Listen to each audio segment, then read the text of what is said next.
Selamat datang di channel ini. Di sini, kita akan membahas kisah-kisah romantis penuh konflik perselingkuhan rumah tangga yang menyentuh hati dan penuh pelajaran. Jangan lupa untuk tekan tombol subscribe dan nyalakan lonceng notifikasinya agar kamu tidak ketinggalan cerita menarik lainnya. Yuk, langsung kita mulai ceritanya. Dina, wanita berusia 32 tahun dari sebuah desa kecil di Jawa Tengah, hidup dalam kemiskinan bersama suaminya, Arman. Kehidupan mereka berat, terlebih Arman menganggur setelah terkena PHK setahun lalu.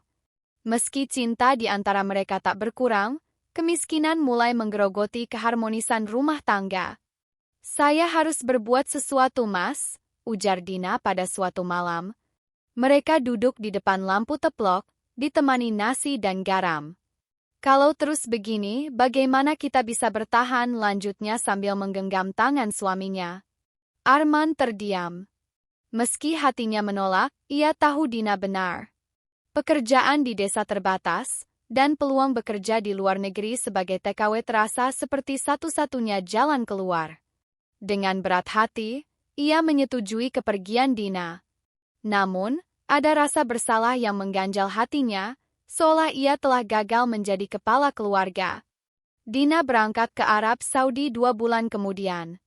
Dalam pelukan terakhirnya, Arman berbisik, "Aku akan menunggumu pulang. Hati-hati di sana."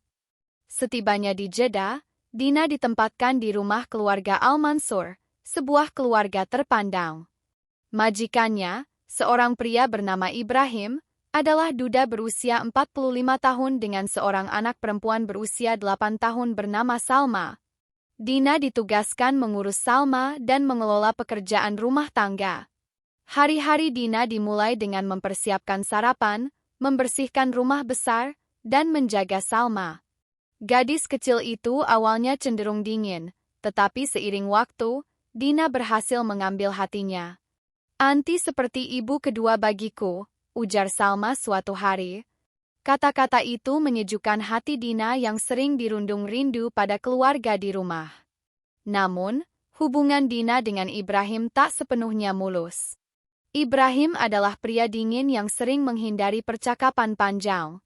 Namun, sesekali, Dina menangkap tatapan majikannya yang berbeda, tatapan yang membuatnya gelisah. Setahun berlalu.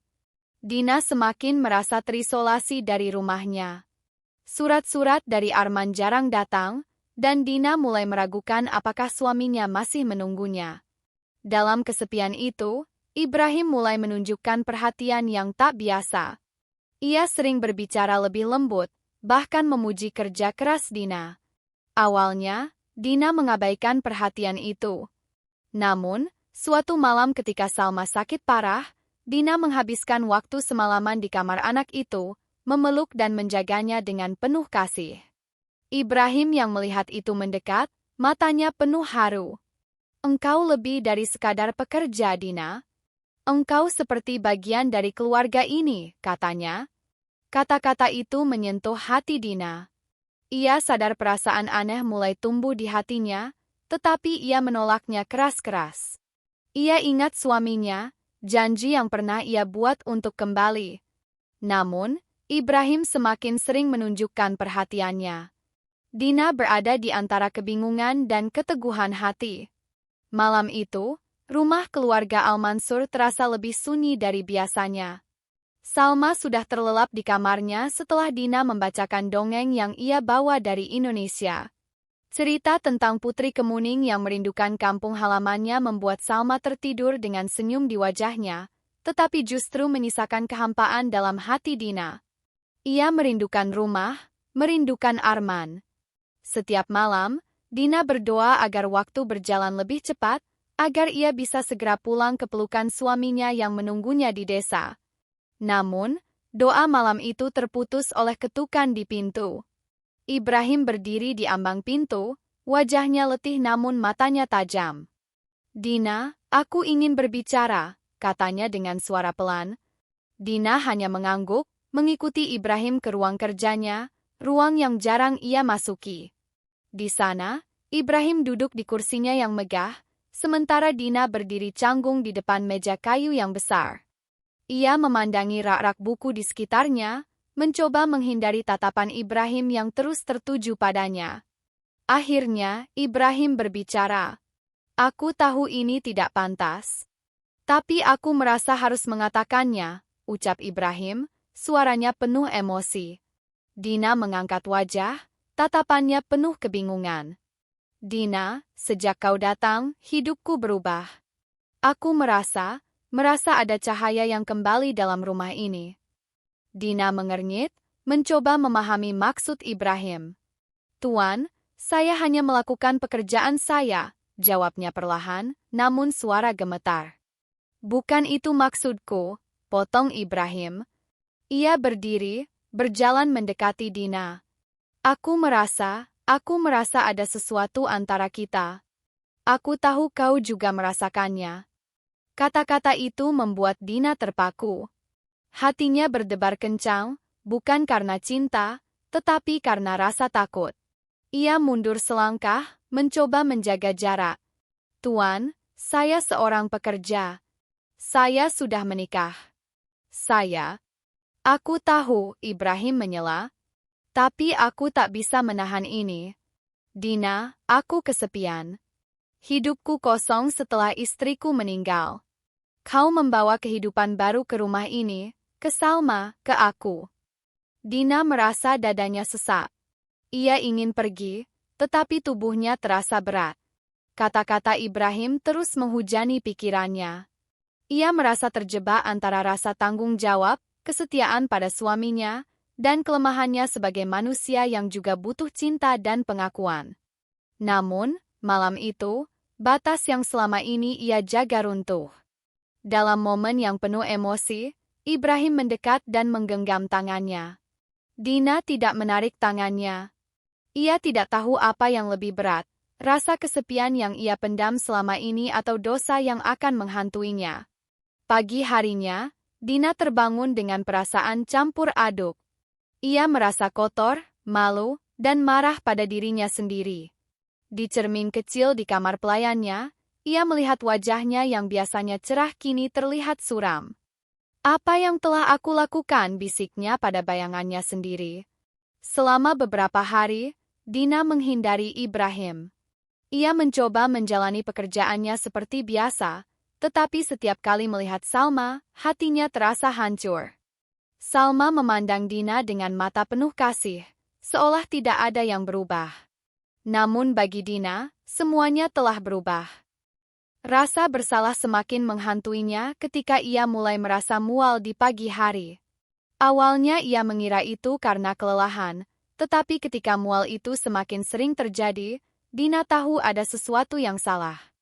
Dengan gemetar, ia membeli alat tes kehamilan di toko kecil saat mengantar Salma ke sekolah. Malamnya, ia mengunci diri di kamar mandi dan menjalani tes tersebut. Saat melihat 2 garis merah muncul, Dina terjatuh ke lantai, air mata membasahi pipinya. Kenyataan ini membuat Dina merasa semakin terperangkap. Ia tahu ia tidak bisa menyembunyikan kehamilannya selamanya. Ketika Ibrahim mengetahuinya, ia terlihat bahagia, namun Dina justru merasa lebih hancur. Aku akan menjagamu, Dina. Kau dan anak ini adalah bagian dari hidupku sekarang, ujar Ibrahim dengan senyum penuh keyakinan. Namun, Dina tidak bisa menerima itu. Tidak, Tuan. Anak ini adalah kesalahan. Saya harus pergi, katanya tegas, meskipun hatinya gemetar. Ibrahim mencoba meyakinkannya untuk tetap tinggal, tetapi Dina tidak bisa. Hatinya terus tertuju pada suaminya, pada kampung halamannya. Ia tahu bahwa ia harus bertanggung jawab atas kesalahan ini, tetapi ia juga tahu bahwa ia tidak bisa melanjutkan hidup di rumah ini. Dina akhirnya memutuskan untuk pulang ke Indonesia, meski ia tahu pulang berarti menghadapi kenyataan yang jauh lebih sulit. Ketika ia memberitahu Ibrahim tentang rencananya, pria itu tidak bisa mencegahnya. Aku akan selalu di sini jika kau butuh sesuatu, katanya pelan, dengan wajah penuh penyesalan. Dina hanya mengangguk, lalu pergi meninggalkan rumah yang pernah ia anggap sebagai penjara, tetapi kini terasa seperti tempat yang menghancurkan hidupnya. Dina tiba di Bandara Soekarno-Hatta dengan tubuh yang lelah dan hati yang penuh keraguan. Ia melangkah keluar dari pesawat dengan pandangan kosong. Di tangannya, koper kecil berisi beberapa pakaian dan sedikit uang hasil kerja kerasnya di Arab Saudi. Namun, yang terberat bukan koper itu, melainkan rahasia besar yang ia bawa di dalam hatinya, kehamilan yang tak direncanakan. Di perjalanan menuju kampung halamannya, Dina terus berpikir tentang bagaimana ia akan menghadapi Arman. Suaminya yang setia telah menunggunya selama 3 tahun. Dalam surat-surat yang jarang mereka tukar, Arman selalu mengungkapkan rasa rindunya. "Aku tidak sabar melihatmu lagi, Dina. Kau adalah hidupku," begitu bunyi salah satu surat terakhirnya. Kata-kata itu menghantui Dina sepanjang perjalanan. Dina tahu bahwa ia telah mengkhianati cinta dan kepercayaan Arman. Ia membayangkan wajah suaminya saat mengetahui kebenaran. Akankah ia marah? Akankah ia meninggalkannya? Ataukah ia akan memaafkan? Dina tidak tahu. Ketika bus yang ia tumpangi memasuki desa, Dina mulai merasa dadanya sesak. Setiap pohon, setiap rumah, setiap jalan kecil yang dilewati membawa kembali kenangan masa lalu. Di sudut kecil desa itu, rumah tua dengan atap genteng yang hampir runtuh menunggu kepulangannya. Di depan rumah, Arman sudah berdiri. Pria itu tampak lebih kurus dari terakhir kali Dina melihatnya. Ia mengenakan kaos lusuh dan celana panjang yang terlihat terlalu besar untuk tubuhnya. Namun, matanya bersinar penuh harapan ketika melihat Dina turun dari bus. "Dina," serunya, berlari ke arahnya. Dina tersenyum tipis, tetapi hatinya gemetar. Ia membiarkan Arman memeluknya, merasakan kehangatan pelukan suaminya yang telah lama ia rindukan. Namun, di balik pelukan itu, Dina merasa beban di dadanya semakin berat. "Bagaimana kabarmu, Mas?" tanya Dina dengan suara bergetar. "Baik, asal kamu pulang." "Aku sudah menunggu ini selama bertahun-tahun," jawab Arman, menggenggam tangan Dina erat. Ia tidak menyadari perubahan kecil pada perut Dina, atau wajahnya yang tampak lebih murung dari biasanya. Malam itu, Dina dan Arman duduk bersama di ruang tamu kecil mereka. Lampu redup menerangi ruangan yang sederhana. Arman menceritakan betapa sulit hidup tanpa Dina. "Aku mencoba mencari kerja, Dina, tapi semuanya sulit. Aku merasa seperti gagal sebagai suamimu," katanya dengan nada menyesal. Dina merasa matanya mulai panas. Ia ingin mengatakan bahwa ia juga merasa gagal sebagai istri, tetapi ia belum bisa mengumpulkan keberanian. Setiap kali ia ingin berbicara, lidahnya terasa keluh. "Dina, kamu kenapa? Kok kelihatan gak senang?" tanya Arman. Suaranya penuh kekhawatiran. Aku hanya lelah, Mas," jawab Dina singkat. Ia tahu ia tidak bisa terus berbohong, tetapi ia juga tidak tahu bagaimana cara mengungkapkan kebenaran. Hari-hari berlalu, dan Dina mulai menyadari bahwa waktu tidak akan mempermudah segalanya. Perutnya mulai membesar, dan ia tahu ia tidak bisa menyembunyikannya lebih lama. Satu malam, saat mereka sedang makan malam sederhana, Arman memperhatikan Dina lebih saksama. "Dina, ada yang mau kamu ceritakan?" tanyanya. Dina tertegun. Ia menunduk, tangannya gemetar memegang sendok. Aku harus jujur, Mas," katanya akhirnya. Arman meletakkan sendoknya, tatapannya tajam namun penuh kekhawatiran. "Apa yang sebenarnya terjadi, Dina?" Air mata mulai mengalir di pipi Dina. Ia merasa hatinya hancur saat harus mengucapkan kata-kata itu. Aku mengandung, Mas. Tapi ini bukan anakmu." Suasana berubah menjadi sunyi yang mencekam. Arman menatap Dina dengan mata yang perlahan memerah. "Apa maksudmu?" tanyanya dengan suara bergetar. Dina mencoba menjelaskan semuanya. Tentang kesepiannya di negeri orang, tentang perhatian Ibrahim yang perlahan melemahkan batasannya, dan tentang bagaimana ia akhirnya terjebak dalam kesalahan yang tak termaafkan. "Aku tidak mencari alasan, Mas. Aku hanya manusia lemah," katanya, suaranya nyaris tidak terdengar. Arman berdiri, menjauh darinya. Ia berjalan mondar-mandir di ruangan kecil itu, wajahnya penuh emosi yang campur aduk. Dina hanya bisa menunduk, tidak berani menatapnya. Aku mencintaimu, Dina. Tapi ini terlalu berat, ujar Arman akhirnya. Suaranya parau, seolah ia menahan tangis. Aku merasa seperti dipermalukan. Tapi aku juga tidak bisa meninggalkanmu begitu saja. Dina menatap Arman dengan mata penuh harapan. Aku tidak meminta untuk dimaafkan, Mas. Aku hanya ingin kau tahu bahwa aku menyesal. Aku ingin memperbaiki semuanya. Arman tidak menjawab. Malam itu, ia tidur di kursi tua di ruang tamu, meninggalkan Dina sendirian di kamar mereka.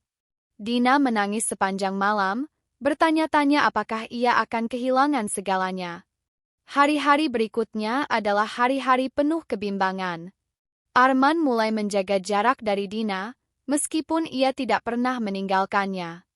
Tetangga mulai bergosip tentang perut Dina yang semakin membesar, tetapi Arman tidak pernah mengatakan apapun kepada mereka. Namun, suatu pagi, saat Dina tengah membersihkan lantai rumah, Arman mendekatinya. Ia duduk di kursi kecil di dekatnya, lalu berkata pelan, "Aku butuh waktu untuk menerima ini, Dina. Tapi aku tahu satu hal, anak ini tidak bersalah." Dina menatap suaminya dengan mata penuh air mata. "Mas, aku tidak tahu bagaimana caranya memperbaiki semua ini. Kita tidak bisa mengubah masa lalu. Tapi mungkin kita bisa mulai dari sekarang," jawab Arman. Ia menggenggam tangan Dina, meskipun masih ada rasa sakit di matanya. "Aku akan mencoba menerima anak ini. Tapi aku butuh waktu." Dina menangis terseduh-seduh. Untuk pertama kalinya sejak kepulangannya, ia merasa ada sedikit harapan. Ia tahu bahwa perjalanannya untuk mendapatkan kembali kepercayaan suaminya akan panjang, tetapi ia siap menjalaninya.